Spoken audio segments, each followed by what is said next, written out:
અરવિંદ કેજરીવાલે મધ્યમ વર્ગ માટે મેનિફેસ્ટો બહાર પાડ્યો। કેજરીવાલની 7 માંગ, શિક્ષણ, આરોગ્ય, આવકવેરો, વૃદ્ધો માટેની સર્વતોલક્ષી માંગ।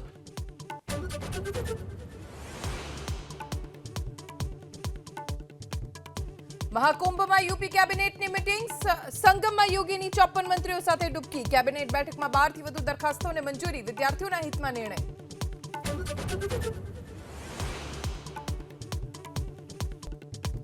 જૂનાગઢમાં નગરપાલિકાની ચૂંટણી પહેલા ભાજપમાં ભડકો, માણાવદર તાલુકા પંચાયતના પ્રમુખે આપ્યું રાજીનામું, પ્રમુખે સ્વેચ્છાએ રાજીનામું આપ્યાનું રટણ।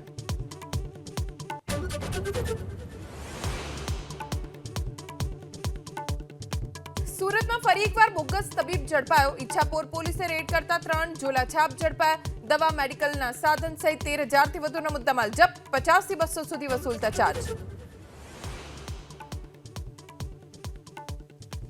નવી મહાનગરપાલિકાની સાથે ભરતીની નવી પદ્ધતિ આવી અમલમાં। વર્ગ 1 અને 2 ની ભરતી હવે જીપીએસસી કરશે। પસંદગી પ્રક્રિયા જીપીએસસીના નિયમો મુજબ થશે, ખર્ચ મનપા ઉઠાવશે।